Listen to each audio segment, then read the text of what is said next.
අපි නැවතත් එක්ක සිටින්නේ ඩිජි ෆස්ට් සමගයි. අපි දැන් හිතවතුනි මේ වෙලාවේදී සූදානම් වෙන්නේ විශේෂ සාකච්ඡාවක් සමග එකතු වෙන්නයි අපි සූදානම් වෙන්නේ. ඔබ දන්නවා මේ දවස්වල සමාජයේ වඩාත්ම කතාබහට ලක් වෙන තවත් එක් මාතෘකාවක් තමයි මේ ගීත නිර්මාණ ශාස්ත්‍රය පිළිබඳව. ගීත නිර්මාණ ශාස්ත්‍රය මේ දවස්වල ගොඩක් ව්‍යාකූල තත්වයකට පත්ව තිබෙනවා.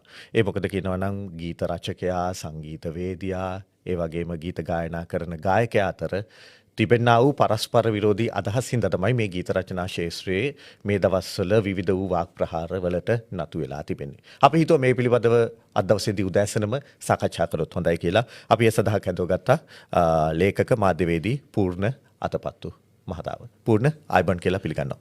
ආයිබන්. ඉතින් පූර්ණත් එක්ක අපි සූදානම් වෙනවා මේ ගීත නිර්මාණ ශාස්ත්‍රය පිළිබඳව මේ පත්වලා තියෙන සිදුවීම් දාමය පිළිබඳවත් යම් කිසි වූ කතිකාවක් දෙන්නට තමයි අපි මෙතන සිට සූදානම් වෙන්නේ. දැන් පූර්ණ ඔබ මාධ්‍යවේදියෙක් ඒ වගේම ලේඛකයෙක්. දැන් මේ සංගීත ශාස්ත්‍රයේ වර්තමානයේ ඇති වෙලා තිබෙන තත්ත්වය පිළිබඳව ඔබට මොන වගේ අදහසක්ද තියෙන්නේ? කෙටින්ම කියනවා නම් කියන්න තියෙන්නේ අම්මයි තාත්තයි දරුවෙකු බිහි කරාට පස්සේ ඒ බිහි කරපු දරුවා අම්මට තාත්තට ඵලයන් උඹලට අයිති නෑ මේක මට විතරයි අයිති කියන වගේ කතාවක් තමයි මේ වෙන්නේ. මේක හරි මම දකිනදී හරි අවනීත වැඩක් තමයි මේ දෙකොල්ල අතර මේ ඇතුළත තියෙන ගැටලුව.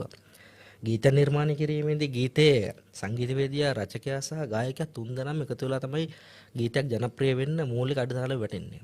දැන් එහෙම එකතු වෙලා තියෙන ගායකයෝ ගීත රචක සංගීතවේදියෝ මේ වගේ දෙපැත්තකට බෙදලා මරා ගන්න එක අනුමත කරන්නේ නැහැ. විශේෂයෙන්ම ගායක සංගමයේ කියන දේවල් අනුමත කරන්නේත් නැහැ. ඒකත් හරි වැරදි ඒගොල්ලන්ගේ කතාවල්.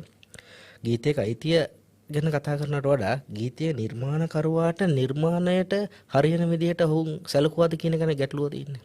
දැන් එක ෂෝ එකක් ගත්තොත් එම ලක්ෂ 3-4ක් ගන්න ගායකයෝ. ලක්ෂ 2ක් කියන්නකෝ. සින්දු 4ට ලක්ෂ 2ක් ගන්න ගායකයෝ රචකයාට සංගීතවේදියාට එක ෂෝ එකකින් 5000ක්වත් දෙන්නේ නැහැ. එහෙම නොවන අයනේ මේ අලුතෙන් 50ක් ගැන කතා කරන්නේ. මම කියන්නේ අනිත් පැත්ත සාධාරණයි කියලා. නමුත් අසාධාරණ යෝජනා ගොඩක් මේ දෙපැත්තම අතර තියෙනවා. මූලික දේ මේ ගායකයන්ගේ ගායක සංගමයේ ඉල්ලන ඉල්ලීම් ගොඩක් දුරට සාධාරණද කියන එකයි තියෙන්නේ. මොකද ගීතයක් ඉස්සර නිර්මාණය කරේ ගීත රචකයාගේ අදහස්. දැන් එක්තරා කෙනෙක් කිව්වා ගීතයක් රචනා කරන්න අනිත් අයගේ අදහස් වලට කියලා රචකයා. ඉතින් එහෙම රචනා කරන්න පුළුවන් අනිත් අයගේ අදහස් වලට. හරි. එහෙමනම් ගායක රචනා කරගන්න පුළුවන්. සංගීතවේදියෙක් විදිහට තව කෙනෙක් ඕනේ නැහැ සංගීත මේ එයාට පුළුවන් මෙල්ඩි එක දාන්න. දැන් ඔය ගායකයොත් ගොඩක් එකතු වෙලා තියෙනවා